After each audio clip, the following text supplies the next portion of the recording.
यिर्मयाह का ग्रंथ अध्याय 41। 7वें महीने एलशामा के बेटे नतन्याह का पुत्र राजवंशी इस्माइल, जो राजा के प्रमुख पदाधिकारियों में था, 10 व्यक्तियों के साथ अहीकाम के पुत्र गदलिया के यहाँ मिस्पा आया। जब वे मिस्पा में एक साथ भोजन कर रहे थे तो नतन्याह का पुत्र इश्माएल और उसके साथ के 10 व्यक्ति उठ खड़े हुए और उन्होंने शाफान के बेटे अहीकाम के पुत्र अदलिया पर, जिसे बाबुल के राजा ने देश का राज्यपाल नियुक्त किया था, तलवार बुलाई और उसे मार डाला।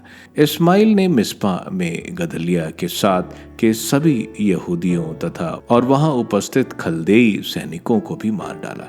गदलिया की हत्या के दूसरे दिन, जब किसी को इसकी जानकारी भी नहीं हुई थी, सिखेम, शीलो और समारिया में 80 आदमी प्रभु के मंदिर में चढ़ने के लिए अन्न बलियां और लोबान लेकर आए। उनकी दाढ़ियां मुड़ी हुई थी, उनके वस्त्र फटे हुए थे और उनके शरीर पर घाव थे। नतन्याह का पुत्र इस्माइल मिस्पा से रोते हुए उनसे मिलने आया।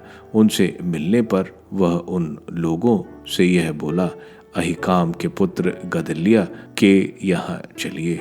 जब वे नगर के भीतर आए तो नतन्याह के पुत्र इस्माइल और उसके साथ के लोगों ने उन्हें मारकर कुएं में फेंक दिया। किंतु उनमें से 10 व्यक्ति ऐसे थे जिन्होंने इस्माइल से यह निवेदन किया, हमें मत मारिए, हमारे पास खेतें में गड़े हुए गेहूं जो तेल और मधु के भंडार हैं। इसलिए उसने उन्हें छोड़ दिया और उनके साथियों के साथ उन्हें नहीं मारा। इस्माइल ने अपने द्वारा वध किए गए लोगों के शव जिस कुएं में डाले थे वह बड़ा कुआं था। उसे राजा आसा ने इज़राइल के राजा बाशा से अपनी रक्षा के लिए बनाया था। नतन्याह के पुत्र इस्माइल ने मरे हुए लोगों के शवों से उसे पाट दिया। इसके बाद इस्माइल ने मिस्पा में मौजूद शेष लोगों, राजपुत्रियों और मिस्पा में छूटे हुए उन सभी लोगों को, जिन्हें रक्षा दल के नायक अबू जरादान ने अहीकाम के पुत्र गदलिया को देखभाल करने के लिए सौंप दिया था, बंदी बना लिया। नतन्याह का पुत्र इस्माइल उनको साथ लेकर अम्मोनियों के देश चल पड़ा।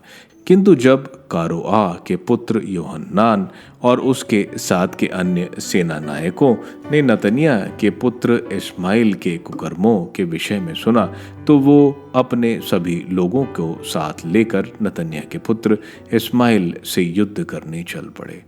वे गिबोन के बड़े कुंड के पास उसके बराबर आ पहुंचे। जब उन सभी लोगों ने इस्माइल के साथ थे कारोआ के पुत्र योहन्नान और अन्य सभी सेना नायकों को देखा तो वे प्रसन्नता से भर गए।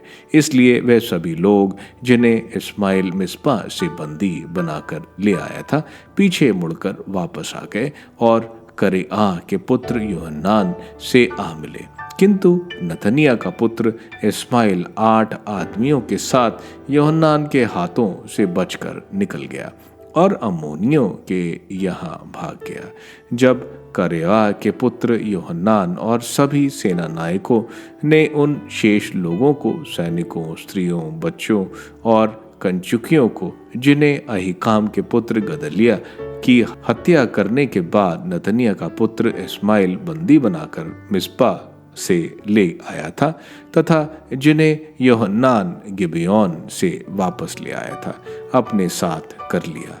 वे खलदियों से बचकर मिस्र भाग जाने के विचार से चलकर बेथलेहम के निकट गेरूत किमहाम में रुके।